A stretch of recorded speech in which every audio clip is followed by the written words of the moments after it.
actually what I love the most about carnivore. I don't do those mental gymnastics. I am very honest with myself about what I eat. And you're right. I don't think about food all the time. Oh my Mhm. gosh, my mind was preoccupied. I'd eat breakfast. And while I'm eating breakfast, what am I going to have for lunch? Eating lunch. While we're eating lunch, what are we going to have for dinner? Like it Yeah, was just constant it's food an thought. obsession. It can be an Mhm. obsession. I don't have that anymore. Hi, everybody. Welcome to Carnivorous Me. This is our new series called On the Journey. With me today, I have Leslie, and I'm so excited to hear her story and have her share it with us. Welcome, Leslie. Thanks, Amanda. I'm excited to be here. Tell me about kind of how you were before you started doing carnivore lifestyle. Like, what did life look like for you? Well, I am definitely a carbaholic. There's no doubt about it. I have been all my life, chips, crackers, all the crunchy stuff, bread, especially bread. And I didn't really fully realize it until I decided about 7 years ago I was going to give keto a try. And I really know you realize how much carbohydrate you're eating when you stop, right? Because you have those symptoms and then you have those cravings and you're like, oh my God, what am I going to eat? And it just seems like your whole life is over because you're not having carbs all of a sudden. So I used to just eat whatever I wanted. And when I wanted to lose some weight, I mean, I've been around a while, so I've done the low fat thing, the calorie counting thing. I've done everything that there was to do. And then 7 years ago, when my doctor finally said, you know what, you are confirmed type 2 diabetes, I thought, okay, this is getting more serious now. So after watching my son-in-law do keto and the whole time criticizing him for it and saying, oh my God, you can't be eating that much fat. This is terrible. It's so unhealthy. I had that whole typical medical mindset, it's the way I was taught. And what I believed was that, cholesterol and fat and all that stuff is so terrifying. But when I got my diagnosis, I thought, well, you know what? I need to do something. I need to do something. I need to get off these carbs because that's classic for diabetics. You can't be eating carbohydrates willy-nilly like I was doing. So I did that. I was really successful for a period of time. I'd say I did it probably for about 6 months initially. And then I don't know. Who knows what happens, right? Things go sideways. They never get back on track. You know what it's like. You've just been talking about that, and I think it's totally normal. But I just let it slide, got back into my old eating habits, which included things like, oh, I'm going to go run an errand so I can sit at the side of the road and pack a bunch of chocolate almonds in my face so my husband doesn't see me eating like this. And, that kind of stuff, just that kind of behavior. And the whole time in the back of my mind, my brain's going, you're a nurse, you know better. You know what's going to happen to you if you let your diabetes get really bad and out of control. But man, that drive to eat is really powerful. So I think it was just this past spring where I started coming around to thinking about carnivore because I kept seeing posts about it. People saying, yeah, keto stopped working. So I started doing carnivore.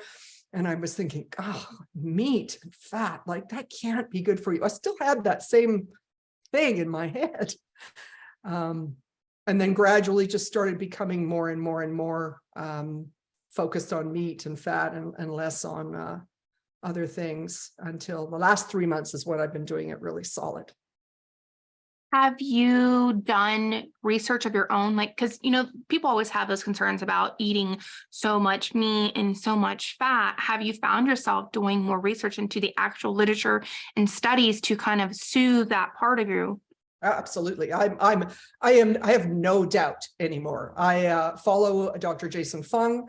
He's very well known and very respected. He puts a lot of the the studies out there, the peer-reviewed studies that support the science. I follow Dr. Ken Berry. He's another doctor who's very much on board, and I feel reassured. I mean, anecdotal evidence is great, but I feel very reassured by the science that they produce that shows me that I don't have to worry about cholesterol. That is not a really big deal for me. What I do have to worry about is my carbohydrates. Really interesting. A lot of the studies, the original study, they based off cholesterol, LDL cholesterol is bad. If you actually read into the study itself, and I'm not talking about like meta-analysis of it, the actual study itself, they eliminate cohorts in their study because it does not fit their hypothesis. And they're just like, oh, these are outliers, because what it was, I believe it was 60. I could be quoting this wrong, but the age group 60 plus that had higher LDL actually were healthier in the metrics they were using. And they're like, oh, these are outliers. We're just going to slide those out and not use those in our study. And they admit it in the study itself. Wow. But the meta-analysis never take that into account. So and that's what really bothers me about when people start throwing numbers around, is that things can be manipulated to look one way. And so I would prefer, and this is what I'm doing, is to run the experiment on me. And I know what I'm doing. I know who I am. I get my numbers, and we just take it from there. Yeah. And that's my big thing is a lot of people want to say, how much meat should I eat? When should I'm like, I don't actually know. You have to decide for you and what's going to work for you, because like I just recently learned I can't have cinnamon, and I love cinnamon, which is sad, but other people do fine with cinnamon. I can't have it. It's just, I can't tell people what will work or not work. And you're right. It is just a big old self experiment. Yeah. Yeah. So when people look at me aghast at what I'm doing, I say, I'm just running an experiment. And then they're like, oh, okay, she's not really going to do this for the rest of her life. And then they feel better about it. It's really funny. So anyway. It's funny. You could eat, stuff Oreos and cake in your face. And they're like, you probably shouldn't do that. But man, you mentioned carnivore and they're like, you're going to die. Oh my God, you're going to die of a heart attack. Isn't that crazy? I mean, gosh. I don't get it. But anyway, it's conditioning. It's what we're used to. So this is rocking the boat for a lot of people, this type of eating. So you did the keto and used the past 3 months. You said you've been like really good about doing carnivore. Was it because, did you feel like there were struggles and things that keto wasn't meeting? Like, I know you said you saw the posts and everything, but was there something else internally that you're like, maybe keto is giving you too much wiggle room, or keto, I had these balls on keto, so maybe I won't with carnivore. Like, what is your why? My why was because I wanted to lose weight, and I need to lose about 30 pounds. But for the diabetes, that particular piece of it, it's really important. It helps with bringing your blood glucose down to manage your weight better. And I was mad because, I feel like I'm really depriving myself. I've given up caffeine, alcohol, sugar. Why am I not losing weight? It was making me mad. And then the more I researched and started looking at things, and the same kind of information kept coming up, like, well, it might be the dairy. Some people can't tolerate the dairy, and on keto, I'm just dairying it up all the time, right? Everything, sour cream, cheese, whipped cream, all the dairy I can get. I've kind of shifted my chocolate and carbohydrate cravings over to dairy. And so I was really depressed at first to hear that. I'm like, dang it, I've already given up everything. What's going to be left? But I'm telling you what, when I dropped the dairy, I dropped all of it except a little bit of cream in my tea, because I will die before I give that up. Or I got to have one thing, and that's my one thing. As soon as I dropped the cheese, I almost immediately started noticing that I was losing weight. It just that feeling of the inflammation dropping, not feeling so puffy. So for me, that milk sugar, whatever it is, I don't know, but or maybe it's some kind of a dairy allergy, but it just doesn't work for me. Yeah. And that I did 2 weeks without dairy, and then I have reincorporated back. I don't eat a lot of dairy anyways. Honestly, I can go a few days, have a little cheese sauce, go a few days. I'm not a huge dairy person, but for me, I haven't really noticed much. The first week that I stopped dairy, I lost, I think, 5 pounds. And then this week that I've been doing dairy, I still lost 5 pounds, but it is truly each their own in what works. Definitely. Yeah. I decided that for Christmas, the whole Christmas season, my treat was going to be cheese. So I had nothing that I'm not supposed to have other than the cheese, but I felt it right away that kind of, wow, my pants are a little tighter already. It was only 3 days, I think, where I had cheese each of those days. So for me, it obviously is something that right now, anyway, my body doesn't tolerate. And so I'm just like, okay, that's another thing out the door. Here we go. how was your first 30 days? You were doing keto before, so it's not like you went from like a standard Canadian diet to, or keto or, carnivore, like boom. But did you notice any difficulties? Um, First 30 days, I actually was expecting to feel worse than I did, but like you say, I'd already been keto, mostly keto. So I didn't have any really withdrawal from it. It was more just the first couple of weeks really was more the period of adjustment for me, because it was just, feeling a little bit disgruntled about how I have to give up a bunch more stuff, and realizing that if I don't, I'm not going to get these blood sugar numbers down the way I need to be, my insulin and all that down. So it was more mental than anything else, just that feeling of deprivation. But I got over that really quick because I started feeling so much better. I could feel the changes happening in my body. People were telling me that I was glowing, which I thought was really interesting. So I'm eating meat, which most people think is going to give me cancer or kill me, but my skin is glowing like it couldn't be happier, so that kind of makes me laugh. Yeah, so that's really essentially it. Okay. Do you consider yourself strict carnivore? Because there's the scale of like super strict, literally beef, salt, water, all the way to what I call dirty carnivore, which like I use spices and I have a little bit of dairy, but that's kind of, well, I also do coffee, but that's once a day. Yeah. I've given up caffeine, but not my tea. I have a really delicious tea, and I don't care about the caffeine part, but I would say dirty carnivore because full disclosure, I have every day, which might be the next thing that I give up, 2 squares of very dark chocolate. That is my one thing now that I'm doing that I probably should stop and just see how it affects me. But it's very exciting to me, have my bacon and eggs, and then I get my little piece of chocolate, and I'm just like, yes, this is awesome. Good to go till 5 o'clock, right? So, but I probably should try without it, because it does have 7 grams of carbohydrate. Which is low for chocolate because it's very dark. It's like above 85%, right? So, and then a little bit of cream in my tea. That's it. I'll admit I haven't now, but for the first few months when my period would come around, I would have actually sometimes 3 or 4 times during the 7 days, I'd have 2 squares of dark chocolate as well. I just, when my hormones start fluctuating, I just want to eat everything, including like the sheetrock. If it was made out of food, I probably would eat that. I remember and I found it helped. Yeah.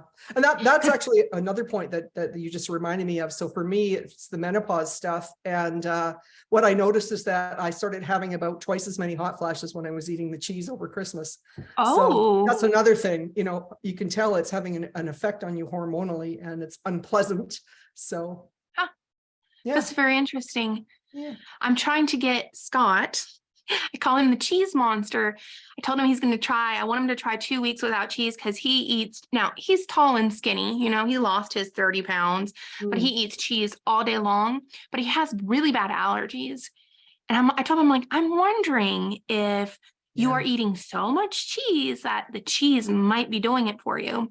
So I'm trying to convince him to do out, right? 2-week experiment on himself. Yeah. We'll see. That's a good idea. That's a good idea. If you don't mind me asking, did you have your A1C checked recently and before you started carnivore? Would you mind sharing that? I will share it because this is what I'm currently struggling with right now. My A1C was in August, it was 7.5, and I started my carnivore journey really hard, started it in October, and I just had my test on last week, and it's actually up 0.3 of which was really frustrating at first.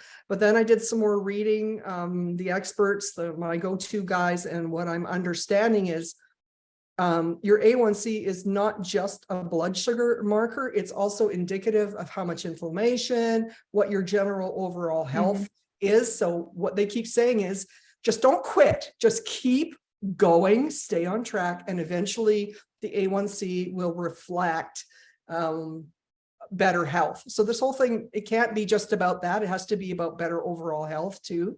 So I just had a conversation with my doctor and he's like, oh, your A1C is up. I'm like, yeah, which is weird because I'm eating so few carbs. He says, okay, we'll give it another 3 months and then we'll send you to an endocrinologist. And I don't want to do that because I know the endocrinologist is going to be all about medication, which I've thus far have refused. So, Well, and two, considering how long have you been diabetic diagnosed with, or how long have they diagnosed you with it? 7 years. Okay. I am finding that because my mom is a type 2 diabetic as well. She has kind of on and off done keto carnivore, and she will go prolonged periods where she does well, but now this is not her A1C per se, but her fasting glucose levels, they just don't change, even though she's not eating carbs. Yeah. And I just think the longer we have been diabetics, the worse, the higher the A1C, our insulin resistance so high, our body is just extremely slow at picking up that extra, glucose running through the blood. So I'm not actually surprised yours hasn't gone down.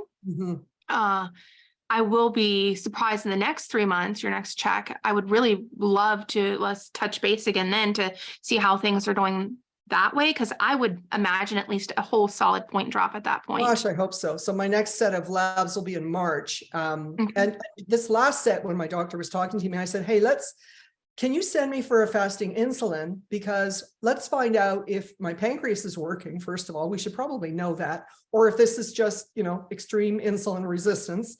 And my fasting insulin, which I just got a few days ago, was 91. I don't know. Are you in the US or in Canada?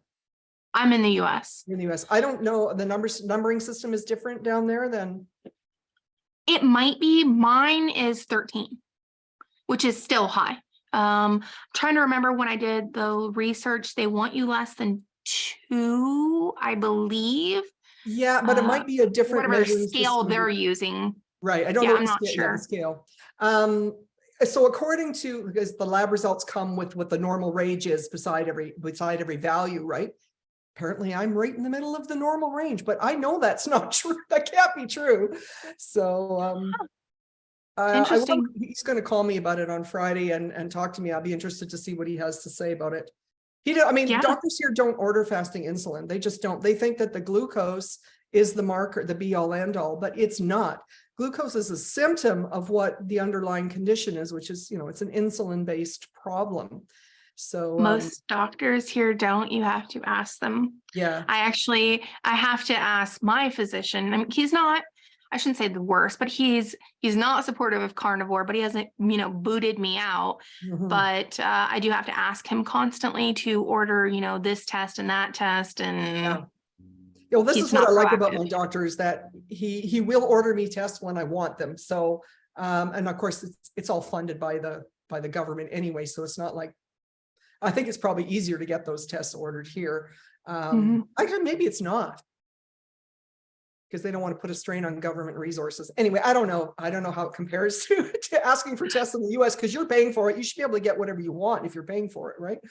It goes through insurance, and there has to be a justification. So insurance companies can be like, nah, we're not paying for that. Now, you always can go and pay out of pocket, but it is astronomically expensive. So yeah, well, that's what I've heard. So, so yeah, if 91 is horrific, at which it should be high, it should be, because based on what I understand about it, my body is trying to get the glucose into my cells, and so it keeps putting insulin out there, even though I'm not eating carbs, because I have too much free glucose. My fasting glucose last week was 8.9, so it's too high. Either way, it's it doesn't change what I need to do, other than I haven't added the exercise piece, which is probably what I really need to do. Well, not probably, it definitely is. Yeah. I when I started this journey almost 7 months ago now, I was having to use a walker, and I could hardly make it a couple houses and back. And one of the ladies that does book club with us, she doesn't really like walking. Now she's not nearly as heavy as I was, but I think walking is an excellent exercise. People might disagree because you're not like getting your heart pumping, but it's mentally good for us. And you can just like little bit at a time, because now I went from 2 houses to yesterday. Scott and I walked, I think like 64 minutes because I Nice. time it now. I mean, that's huge, right? Yeah. Yeah. Uh, what other than, it seems like you're feeling better, you're glowing. Health benefits have you experienced so far from doing carnivore? I was having until I started back on the cheese for a bit, but I was having fewer hot flashes. I feel like my sleep has been better. I still don't have great sleep. I still wake up 2 to 3 times a night. But I felt like I was sleeping for longer stretches of time. My clothes are, I don't weigh myself because to me, that's a trap. For me, it's a trap. I can't see those numbers. I don't care what the numbers say. So I just, I can tell my clothes are getting looser. The first thing that happened was initially was my heartburn that I've been plagued with for years, just gone, which is huge. Nice to not have that unless I eat some spice that on an empty-ish stomach, then it'll flare up a little bit. And I'm one of my other goals is to reduce the joint pains that I have, and they seem to be better. What is your health goal? You said you wanted to lose about 30 pounds. Do you have anything other than, the weight and the diabetes, or you're just more like focusing on health? The diabetes is the number one driver for me because I have a fear. I have a brother-in-law who is in very deep doo-doo with his diabetes, leg ulcers that won't heal, grossly obese, can't move, can't put his own shoes on, like a whole list of things. And it's very frightening. Also, I know from my days as a nurse, I know what gangrene looks like. I know what amputated toes, black toes, all that stuff, that's all down the road for me if I do not do what I need to do. Not to mention kidney problems, blindness, heart problems. They're all part of that package, right? So right now I feel good. My eyes are good. My kidneys are good. Everything's fine, but it won't be. And I can't fool myself, and say, yeah, no, it'll be fine. I'll just do another 5 years of eating chocolate covered almonds because I can. No, I can't. And I have, 3 grandchildren. I would like to be healthy and active with them as they grow. So that's the number one driver for me. Anything that comes along with that is just a bonus, any health benefits beyond that. I do really want to get that 20 to 30 pounds off of me because it's just feels gross. So, yeah. Oh, I mean, no, I have a lot more than that, but yeah, just when you're not used to it, it can definitely just feel terrible. I think I've been lucky just because I'm 5'10", so I can carry. You're tall. Yeah, I can carry the extra weight less obviously, but I still feel it. I still feel the heaviness in my body. So I'd like to stop that. Yeah. Do you plan on continuing carnivore for the foreseeable future, or do you think you'll ever go back to keto, or honestly back to just a standard diet? Can't. There's no time in my future where I can imagine being able to eat the standard American standards Canadian diet. They're pretty much the same thing. So I've already begun to see this as just the way I eat. I'm actually quite surprised at myself because I use foods like many people do. I use food so much for entertainment and not for nutrition. So I thought that's been the hardest part, right? Oh, sit down in front of the TV with your big bowl of popcorn or something. Sorry if I'm triggering anybody with all these images, but those are the kind of things that, you do entertain. I'm similar to what you said, I can eat anytime. If I'm mad, I'm sad, whatever it is, doesn't matter. But I've noticed in the last couple of months that I don't think about it that way anymore because I've had to make that shift that you cannot eat for entertainment anymore. I mean, it's okay if you want to make your really delicious steak and that is entertaining to eat, but it's not the same. It's not what I've been used to for, 55 years before I started doing this. So I think about it now. I think like, right, I got some meat in the slow cooker. That's what I'll have for dinner. Boom, done. Now I'm off doing something else and I'm not thinking about, ooh, what can I eat? And if I do get that very periodic little urge to munch, then there's pork rinds. And pork rinds, honestly, I had one tip. get some baked pork rinds. They're just lard and salt. There's no bad oil.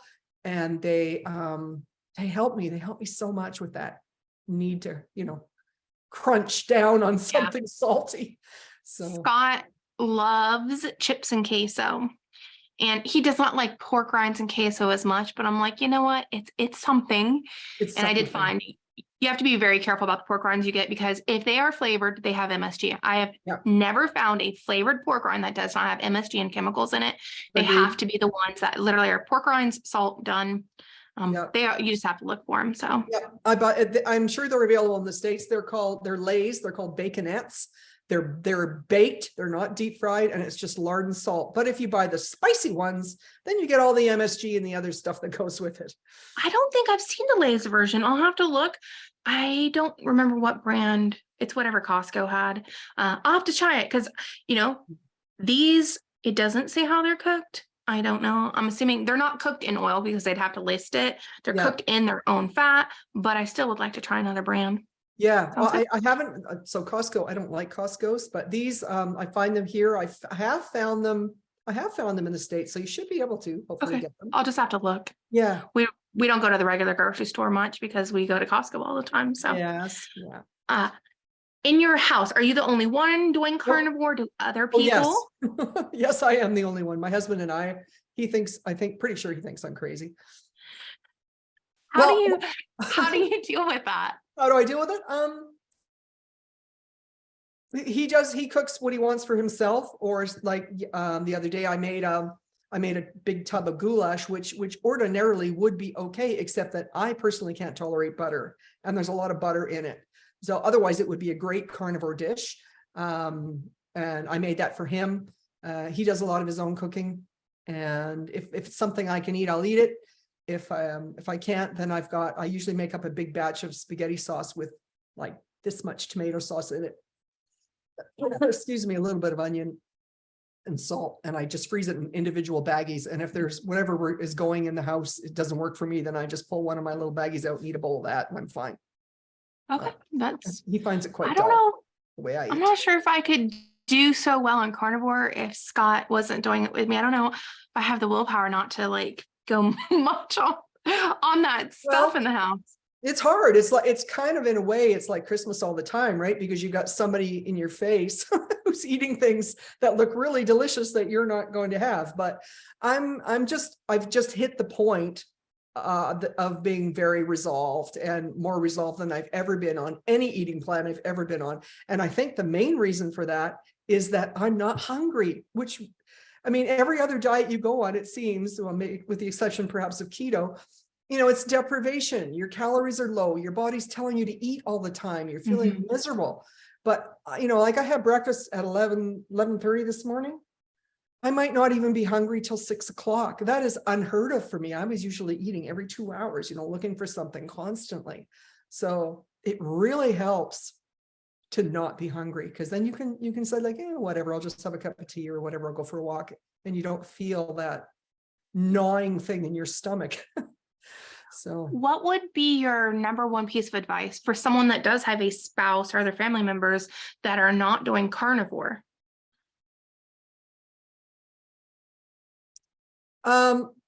You got to stick to your guns, do your own thing. Like, just don't, if you're in one of those relationships where you are the one that does all the cooking and there's no discussion about that, carry on, but be prepared that you're going to have to cook your own things sometimes, or find things, or I should say, and find things that you can both enjoy. Like I was just saying about this Hungarian goulash that I make. It's just, now, mind you, there's a lot of paprika in that probably wouldn't work for the non-spicy people, but it's something we would both normally quite enjoy. I just so happens that I can't tolerate it. But find things you can make that you can both eat. We both enjoy a lovely steak, so he'll have steak and mushrooms and garlic bread, and I'll just have the big piece of steak with some bacon fat on it or something like that. So a lot of this just depends on who you're married to and how helpful they want to be, right? That is very true. Curious about the butter. Is it just because of is it casein in the butter that causes you issues? I suppose so. the risk of being indelicate, I will be running to the bathroom the next day constantly Oh, okay. from butter, not from cream. So there's something in the butter. I just yesterday purchased a jar of ghee because it's that Okay. clarified butter, and I'm going to test that. So I don't know if it's the casein or which aspect of it is. Maybe it's just too much fat too soon. I'm still trying to feel my way through that, whether it's butter or not. Because yesterday I had a really bad day. And the day before that, I had added heaps more bacon fat because I save it up, in the fridge, and I use that for cooking since I don't use the butter. I think I may have overdone that. And that's something I believe is an individual adjustment too. You got to find out what your tolerance level is for these things, right? When I first started, I probably was doing 80% protein, 20% fats, like just overall. I liked butter on bread, but never like really loved butter. And it took me a handful of months to now I do 60, 40. Yeah, 60, 40. So 60% protein, 40% fat is about what I hit. Sometimes it's 50, 50, but most of the time, honestly, I end up getting sometimes 60% fat, 40% protein. It took a while. My first 5 weeks, because I was trying to quickly up it, I was constantly having diarrhea. Oh my gosh. Like, yeah, if I felt like I needed to go, I better start running kind of bad. And I think that's something people actually need to be aware of. They do. Plus, as you change from, or at least for me, because I went from the standard American diet to carnivore, my gut bacteria were just loving carbs and sugar. And then here I'm starving, and the body kind of sloughs the internal lining out, gets rid of them until you can repopulate more, protein, fat loving bacteria in there. So that causes a lot of issues. I think there's a lot of experimentation that's required to figure out. I wouldn't go like there's a whole school of thought out there that you should be 80% fat and 20% protein. I think if I tried that right now, I might end up in the hospital. Like I just don't see it. Now maybe it'll go there at some point, but too much for me. I wanted to say something else that's something people should be aware of, because this really shocked and surprised me. My hair started falling out a lot. Just after I cut out all the dairy and I was going more hardcore. It lasted about 6 weeks, and just in the last couple of days, I've noticed it's starting to slow. Just before I went full on panic mode, like, oh my God, because I don't have a lot of hair to begin with. It's very fine, and it was terrifying. But I did a lot of reading on that, and my understanding is that whenever you do a really radical change, that your body has to go through your hair follicles, get a little excited about it, and they shed a few things. So I think it's going to be okay, but I would tell people not to panic, ride it out. I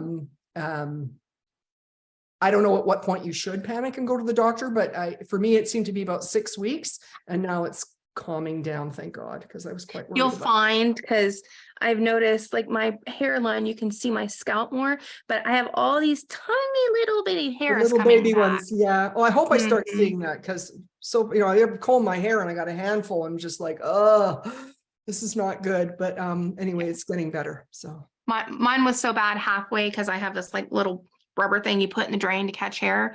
Halfway through the shower, I'd have to stop and take all my hair off and put it back, because it literally clogged the drain. Right. And that's stopped now. And as I said, I have to use hairspray. I never used to use hairspray because I got all these like weird like baby hairs flying everywhere. Yeah. Well, so it did stop for you too. Well, that's good. So I think it's known, but I didn't know when I started. So I was pretty freaked out. Have you talked to your kids about doing carnivore at all? I mean, are they supportive, or are they just like, okay, mom? Well, my daughter, I live in a coach house in my daughter's backyard, and she's the one who has the kids. So she's got 3 kids. So we're in and out of each other's house multiple times every day we've been living together for since I was diagnosed. So, my daughter is one of the most supportive humans on the planet. She says, oh, what are you doing? Oh, and she tells everybody that I am the most, what's the word she uses? I have the most self-control of anybody she knows, because she doesn't understand how I can do it, but she has never said to me, well, I don't think that's healthy, or why are you doing that? Never. My son, he lives in Toronto, so he's a long way away from me. And the last time I saw him, we all went out for dinner, and I ordered all my my carnivore stuff. And he's like, cool. So he doesn't, he's not a judgy person at all. It's my husband more who kind of raises his eyebrows at me. But you got to remember too that in the earlier part of our marriage, I wouldn't allow us to have beef more than once a month because I thought that it was very unhealthy. So as a family, like when I'm cooking for my family, that's how often we had beef. Now I'm having it at least once a day, sometimes twice a day. And that's that's a big shift. Oh yeah. With your generation was a huge push of low fat. Yep. In the 90s, it was all about low fat. We lived quite close to the border. So I used to drive to this grocery store across the border in the, near Blaine, Washington. And because they had the coolest low fat things you could get, way cooler stuff than we could get up here. So I would go down there and just load up my car with all this low fat stuff. But I remember that also during that time in those years, that's when I started having hypoglycemia attacks. So I recognize now that my whole problems with this diabetes and all this actually started in the 90s, but it wasn't really full on recognized by anybody until like 2015. So there was a lot of stuff that I could have been doing then had I but known, How do you deal with social gatherings? Well, Christmas, for example, we had a bunch of people over. My daughter had a bunch of people over, and everybody was having their turkey sandwiches dipped in gravy, like this kind of like a beef dip, but with turkey kind of thing the menu that we decided. My sister-in-law, God bless her, she brought a charcuterie platter as an appetizer. So that was I'm having cheese day. So I had some cheese and the meats that were there. That was fine. But I also prepared ahead of time. I don't know if you saw it on the Facebook group that I found you on. I forget which one it was because I'm on two of them, but one of the carnivore groups. Somebody posted a recipe for carnivore bread, and it's made from ground meat and pork rinds and a whole lot of eggs and egg white. And I looked at that and I remember thinking, there is no way on God's green earth that something made from meat is going to be like bread. But I'm telling you, Amanda, it's like bread. It's unbelievable. It's spongy, and they make theirs in a loaf pan. But I don't have one. So I made mine in little muffin cups, and they come out springy and spongy. And I use ground chicken instead of the ground pork that they asked for. So I like chicken flavor, and it's a mild chicken flavor, but you can put it in the toaster. It stays together, and you can make a sandwich out of it. So to make a long story short, I did a batch of those 2 days before Christmas. And I brought those over, and I had my little mini sandwiches with my little chicken buns. This is my last question for you. What is your number one piece of advice for anybody starting carnivore? Well, I guess for me, the hardest thing is patience. It is in life anyway, but for this too, I'm like, well, all right, I've been doing this for 3 months. Why is my blood sugar not perfect? So my advice is be prepared to do this for a long time, especially if you're starting like me in your 60s, but really anytime, be prepared that you took, like in my case, 15, 20 years to get to the state of health that I'm in now. This is not going to be overturned in 3 to 6 months. This is not a diet. It's not, I'm going to do this for 6 weeks because I'm going to the beach. It's just not that. It is a shift in the way you think about how you fuel your body. And that's the way I'm looking at it. This is how I fuel my body now, unless something, drastically changes and forces me to reevaluate. I don't see why I would do anything else. But I also see that I have to be patient and not let these test results derail me or make me feel depressed because things are not happening as rapidly as I would like.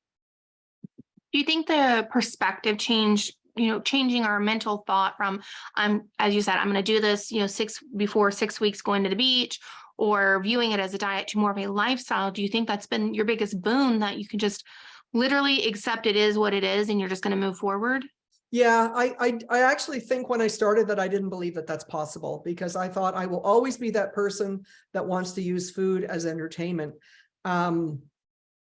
but it's shifting. It's just shifting. It's shifting with doing it, but also with, I really encourage people to get onto the Facebook groups that talk about carnivore, because there's so much support, there's so much wisdom. That's where I found you. It's like, don't try and do this alone. It's too discouraging, especially if there's people around you that are poo-pooing what you're doing. It's it's hard enough to stay focused for yourself when you got people looking at you sideways like you're nuts. It can make it really hard. So you need that community to help.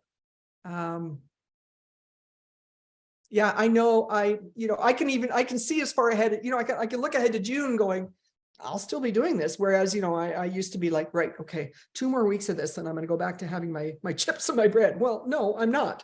Or I'll be right back where I started. And that, to me, that is just untenable. I cannot go back to where I started.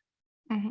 That I think is honestly probably my biggest piece of advice as well, is until I say truly choose, and I mean truly, every atom of your body says, I'm going to make this choice, and you change your perspective, that all roads lead back to where you started.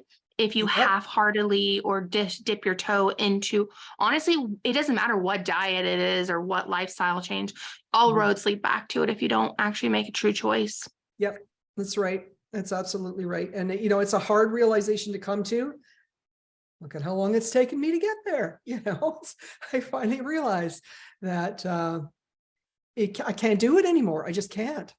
So I have to make these changes. They have to be permanent, and life goes on. Find other things to do. Stop thinking about food.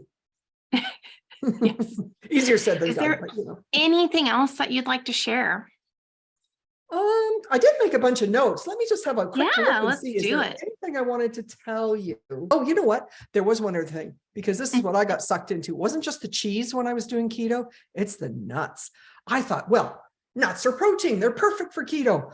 Yeah, start reading the labels and look at how many carbohydrates you get in a handful. And I don't eat just 3 nuts. I'm going to eat probably a cup. So be honest, so that was the other thing that had to go, the cheese and the nuts.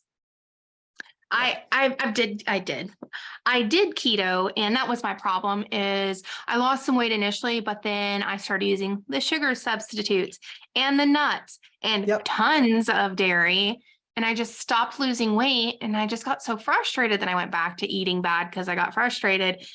And, I really, like, if I really look back on it, I was playing mental gymnastics with myself. I'm like, I only ate 1/4 cup of nuts when it's like 3/4 of a cup, really. Like, if you're being honest with yourself, Amanda. And that is actually what I love the most about carnivore.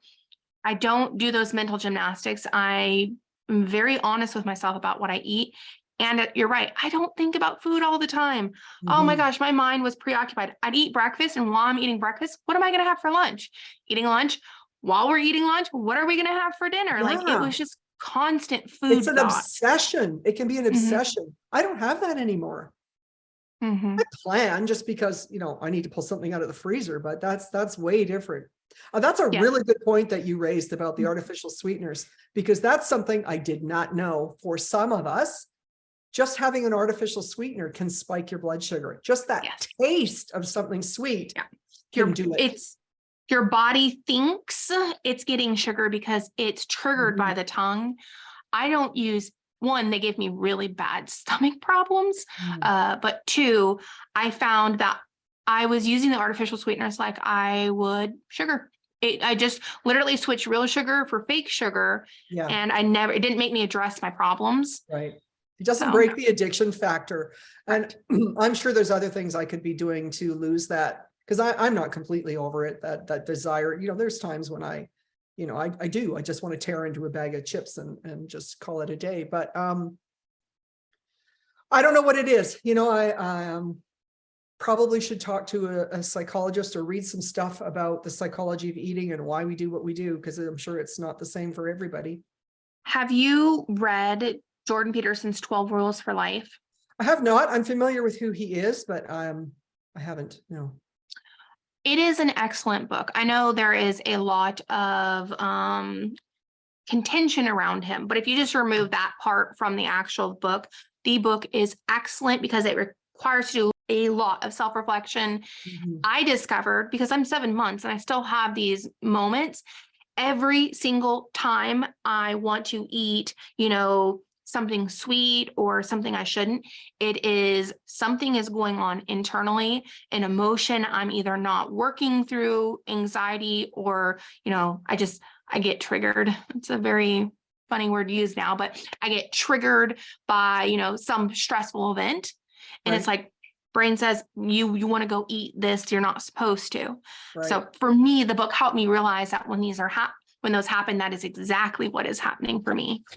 Well, that's good. That's good information. I'll check that out. I do think that psychological piece is the one I'm missing. So right now, I just gutted through it all and just, thankfully was able to, but for other people, they might need that extra support of Mhm. understanding the drivers for the Yeah. eating. So, yeah. Because if we don't address, how do I say this, especially for obese people, my view is people who are obese, they're literally eating emotions they are not dealing with. And it's just getting packed onto the outside of the body because they're not going through it, internalizing it and breaking it apart. They literally are just packing their emotions on. And until they can, and for me, I was in this boat, discover why, the root cause, address it, and face it head on. It's just you can lose weight on carnivore, but you can absolutely gain it all back Sure. if you You have don't to fix find the the root cause. behaviors. Yeah, you have to understand that part, and that's for sure. Yeah. Mhm. Leslie, thank you so much. It was wonderful talking with you and hearing your story. And I would love to, as I said, in the next few months, catch up again, especially to know Yeah. how your A1C is doing. I think others will be interested as well. Yeah. Let's do that. I'd be delighted. Yeah, absolutely. And guys, if you want to reach out to Leslie, she is part of quite a few of the carnivore Facebook groups. So you can reach her there, or you can reach her at Leslie Phillips Weber on Facebook. And yeah, I appreciate, and I was so much enjoy talking with you. Thanks, Amanda. That was a great conversation. I don't have very many people to talk to about this, so that was really fun. Yeah,